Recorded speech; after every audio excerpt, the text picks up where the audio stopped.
Hello, can you all hear me in the back row? My name is Elise Cruz. I'm the Director of Planning and Zoning Administrator for the Village of Oregon. Thanks for coming out tonight. We wanted to do something a little bit different to engage the community right now. Obviously with COVID, it's hard to get together inside at a normal public hearing, and I know Zoom can be tiring and hard to participate in, even for me. So we glad that you were able to make it tonight. We're going to just have the Habitat folks introduce themselves and talk a little bit about their conceptual project on Janesville Street, and then we'll just open it up for Q&A. We have a microphone up here, so when we get to that point, I'll turn it on if you don't mind coming up here, just so we can hear you on the video as well. It's getting streamed out on OCA Media, so I want to make sure that other people that weren't able to be here in person are able to listen in. But I know the Habitat folks are willing to stay as long as there are questions, so hopefully we can answer some of those questions for you tonight. Thank you. Elise, can we move that closer to the folks? Okay. Good evening. My name is Steve Hanrahan. I'm the Chief Operating Officer for Habitat for Humanity of Dane County. Tonight we brought a few folks along. Over here to my right is Valerie Rank, our Chief Executive Officer. We have Paul Sukenik, our Family Services Director. We have the brains behind the designs here. We have Arlen Kai, who is an Oregon resident, an architect, who's helped us with this. And we have Gary Blazek from Veer Bicker and Associates as our engineer. I hope we have enough brain power, if that's the word, to answer your questions. Before we get started with questions, I want to give you a little background on the projects. Valerie will give you a little info on Habitat, and then we'll open it up.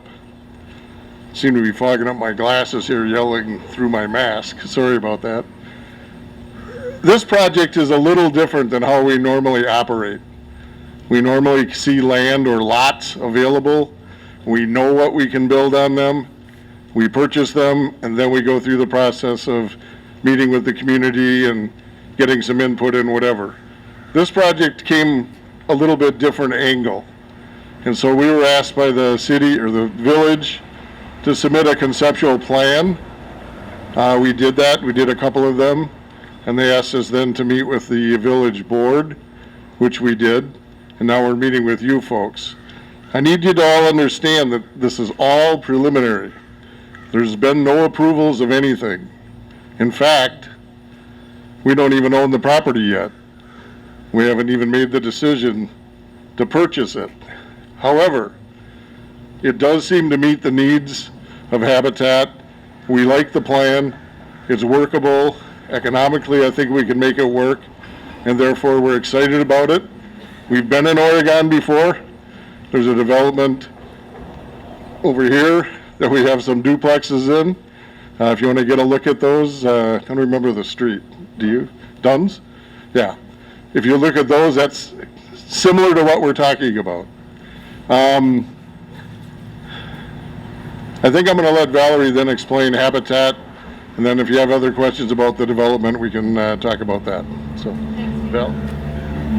Thanks, Steve. So you may or may not know that Habitat for Humanity in Dane County actually started in Brooklyn, Oregon. So thank you to people like Arlen who made that happen. A lot of the churches came together and made that happen. So over the last 30 some years, Habitat for Humanity, which is really just a bunch of volunteers when it first started, ooh, that's loud. We have partnered with families to build over 300 homes in that time. So Paul, as our Family Services Director, he's the one that goes out and speaks to families and tells them this is what it's going to take. You have to meet our requirements, which is everything from, been here for a while, know what you're getting into. The biggest requirement we have that most people don't meet is credit. And we'll talk about that more in a minute. Then once they are accepted into the program, the biggest hurdle that is for a lot of folks, we have to go through 40 some hours of training, and that's everything from credit, budgeting, financial capability, but also how to be a good neighbor, how to take care of your home repair, all the things that a lot of us just kind of figured out on our own, right? Or we call our grandparents or whoever and say, what do I do with my furnace, right? So we try to prepare homeowners in that way. So they're doing training, But they also do what we call sweat equity, and that is working on their home or their neighbor's homes as part of their down payment. Now, when I say down payment, we also have a financial down payment. So our homeowners pay full price for their homes. That's really important. I'm going to say that again. Our homeowners pay full appraised market price for their homes. How we make it affordable is through a 0 or low interest mortgage. So 24 to 30 years, just like most of you who are homeowners, they are paying on that mortgage. And that's really important because then they take that pride in their home, they're taking care of it, and they're having that investment in their community, right? They want their kids to be in the schools, they want to be a part of the community, because we know both locally and nationally, research shows people who own their own home, their kids are more likely to do well in school, get better grades, go on to post-secondary school, graduate college. Those families have better health outcomes, they're more likely to get involved in their communities, they're even more likely to vote. So it's all about building a better, more stable life for their kids, being a better member of the community, and just having more hope that if they work hard, they can build a better life for their kids. So that's what Habitat is all about. We're proud to partner with the city, proud to partner with the community groups, and we're proud to be on well over 300 homes and have had a very successful track record improving lives and communities through Habitat for Humanity. But like I said, it's not just about building houses, it's really about building homes, and it's through that low interest or 0% mortgage that we really do our magic, and that's what most people really don't know. So I want to make sure you guys knew that that's how Habitat works. But it all starts with finding a good community and having buy land, put up some good houses, and help them get a good successful start. So I'll turn it back to Steve. Thanks, Valerie. I know you probably can't see the concept plan up here, but you're welcome to come up and get closer and take a look at it. It's different than the first plan that we presented. Well, we met with the village planning department. As I mentioned, we talked to the planning commission and we talked to the village board, and we've also listened to some of the neighbors that got a hold of us. And we've been able to incorporate some of those ideas. For instance, we've moved the whole development to the southeast to be larger backyards behind the duplexes that are over there. It was suggested that we have a playground for the kids. That's incorporated in here as well, probably up in that area over there. We know that, I don't even know if I can say it because I don't know how touchy it is, but we've looked at the stormwater from every angle that we can. We actually went out and dug some pits last week and have a new analysis of exactly what we're going to need to do to control that issue here in this neighborhood. It's going to be better for the whole neighborhood around this development as well. It's going to be expensive. We're going to have to pump water uphill to get it into the system, but at least it won't be settling or running off through the neighborhood. The plan includes demolishing the small house that's in the middle of the property, but maintaining the larger house that's on Janesville Street. It's yet to be determined whether we will add any amenities before we go to market with it, but either way, that is not part of the actual development for Habitat Families. We'll just sell that portion of it on the market. What else, Gary? What did I forget? Yeah, there'll be extra parking, as well as parking in the driveways. There'll be a road that comes in. We've talked to the fire department. They, of course, have not approved, but they've said this looks very much like what we would need to get our emergency vehicles in and out. So, like I said, it looks like it's going to work for us, but we would welcome your comments and answer any questions that you might have. Can you talk about the unit size, of like family size, square footage, and Oh, of the units themselves? the unit? Sure. The question was, what is the size of the units themselves? Habitat homes are normally between 1,100 and 1,400 square feet, and that's what we'll try to maintain. They'll have a single stall garage. They'll have a little backyard, as you know, the amenity for the kids. It's really all about the kids, by the way. All of our families do this because of their kids. They put in all the hours. I just want to make one comment about that. We have 350 hours of time that the families put in to help us build the homes. And think about that. If I rounded that to 400, we could do the math easy. That's 10 40-hour weeks that these folks put into helping build. But they do this while they have a full-time job. So they can only come out Saturdays. Maybe every now and then they get a day off. So they're sacrificing time they normally spend with their kids to come out and put some real skin in the game. When they're done, they are the most appreciative folks in the world to move into their new home. So, yep. Well, family size is 2.5 kids. Oh, somebody moved it over there. Was that a question to these two? Yeah. Okay.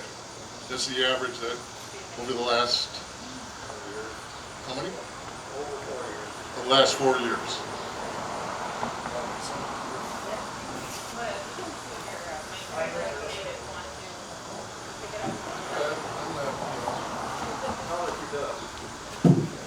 What else?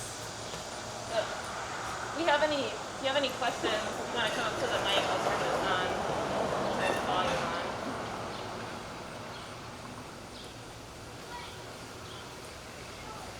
Is that it for your prepared remarks?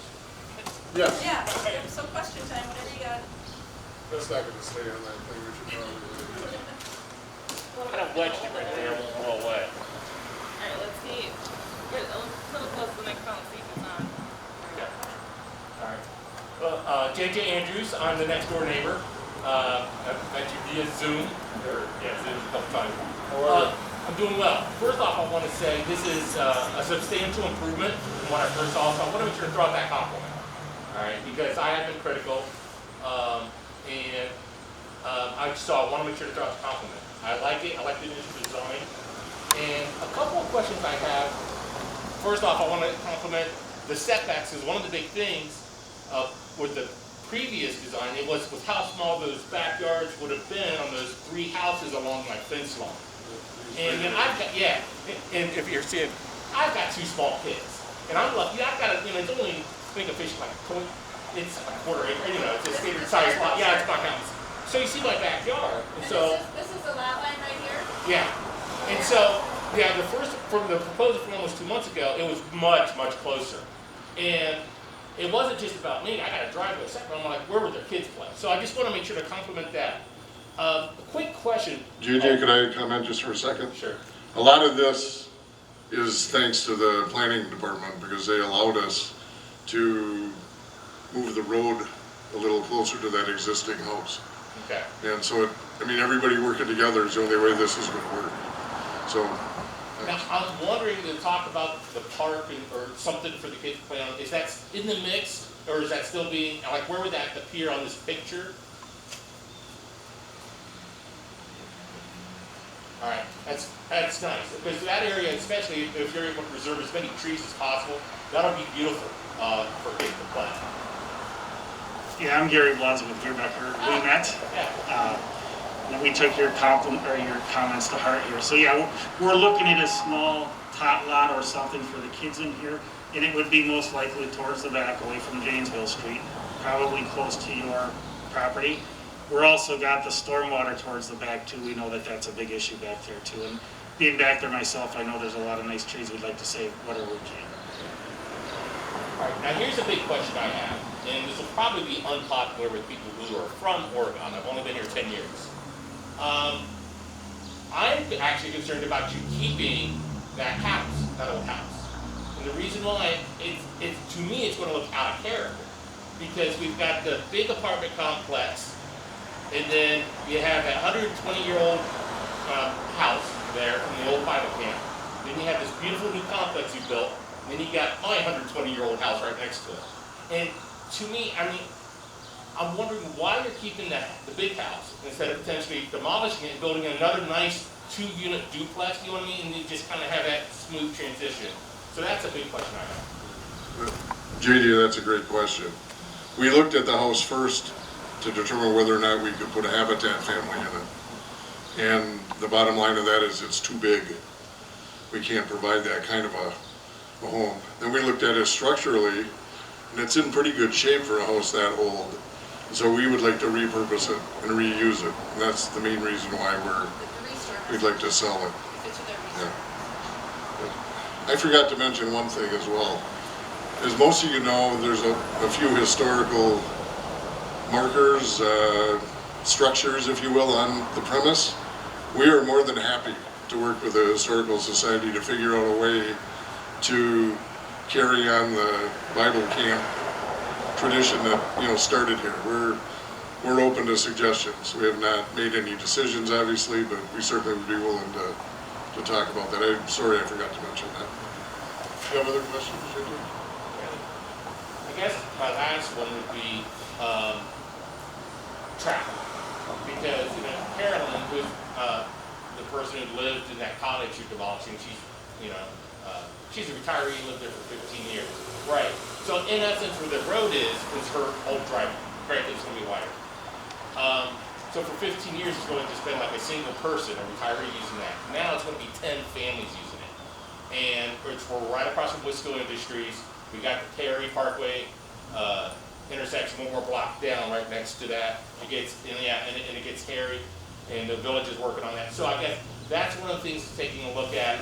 I don't know how that's going to burn, and of course my driveway is the next one up.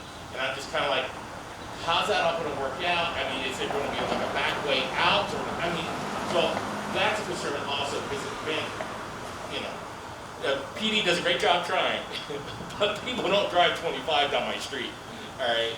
Unless it's a cop, unless there's a police officer sitting there. And so that's my concern more than anything else, all these fiends coming out. Fender benders, car wreck. So that's, I guess, would be my last big thing. I feel like you've addressed so much other things where with the density, I feel a little iffy about the density, but I feel like you're really trying to honestly address everything else. Traffic. It's another good question. I'm going to ask Gary to address part of it. I'm not an expert on traffic, but I can tell you that whenever they do the studies, they find 2 different times of the day where you may have an issue. And they measure those to determine whether it's an issue worthy of making any kind of, changes to a plan to accommodate. And I'm not sure that that's where we're at here, but I'll let Gary give you his advice. All right, there will be, like you said, 10 more families coming out of here. I'm anticipating a stop sign at the end of this driveway. We will work with Jeff Rao in the village to talk about traffic and see what they want to be done, if there's something we can do for a study to not look at just this, but look at South Perry Parkway and just the whole traffic in that area to see if there's other things that can be done. Right now, all the traffic will come out to Janesville Street. It will not go out the back. Yeah, and I'm totally understanding of it, because one of the things that I think it makes it so challenging, living there 10 years, is like all those major cuts in the Janesville Street, none of them line up, right? So it's not like you can make a designated intersection somewhere between the industry and the commercial. So I understand the problem. So I'm just gotta bring it up. Yeah, I just wanted to. Yeah, potentially. I just wanted to update folks that weren't able to attend the last village board meeting. We had the engineers that did the traffic study in the Janesville Perry intersection, and also did the planning for the Park Street and Janesville intersection. They presented their data, and I know the village board is taking a look at a couple different options that we can do with that intersection to help improve traffic flow. I think also having the Park Street and Janesville Street intersection lighted, and then changing some of the striping there is going to help a lot with the traffic flows and pacing people out. But you're right, there's only a couple times a day that there's really going to be, possibly a couple people coming out within the same half hour or something like that. And thankfully, Wisco doesn't have their main entrance on Janesville Street. I believe it's around the corner. So I know that's something, though, that they'll be taking a look at to try to see what can be done in terms of right turn only during certain times of the day. But I imagine with 10 families, it's not going to be a noticeable difference, maybe for a neighbor, but probably not on the grand scheme of things for Janesville Street. But I know that neighbors next door are going to definitely notice an increase, I would imagine, from the folks that are living there right now.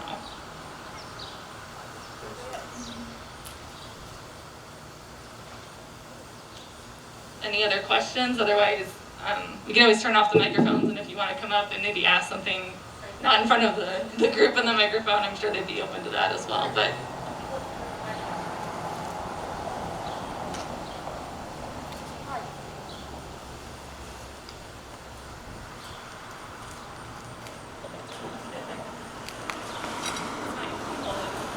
Hi, I'm Marilyn McDonald from the Village of Oregon. I think that I'm gonna say two things. I think the density of this project is very good for the area as opposed to a multi-story, several buildings. Will ease traffic, will ease all sorts of things if you have a senior complex like the other proposal, talk about a mixed-use plan development. I don't know if that's appropriate for Janesville Street. I'll just say that piece. I was talking with the CEO, Valerie Rank here, and we were talking about green building and using solar, and she's going to try and explore some of that and see what's feasible. And even if there's small units that would just work with some of the electric bills and utility appliances, that would be really helpful. I think that's the way that we really need to go if we're starting from the ground up, to consider that rather than catch it later and try to retrofit. So that's all. Thank you. Thank you, Madeline. We are doing some of that with existing homeowners and rehabs, so we'll be doing some more talking about doing that with newer homes going forward. Appreciate your comments.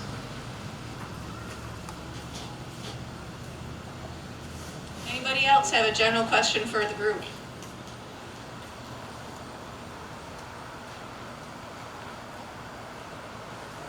Well, great. As you said, we'll be here. We'll remain around a little bit to answer questions one-on-one, so feel free to come on up. We'd be happy to meet you personally and answer questions you have within 6 feet. Thank you so much for coming.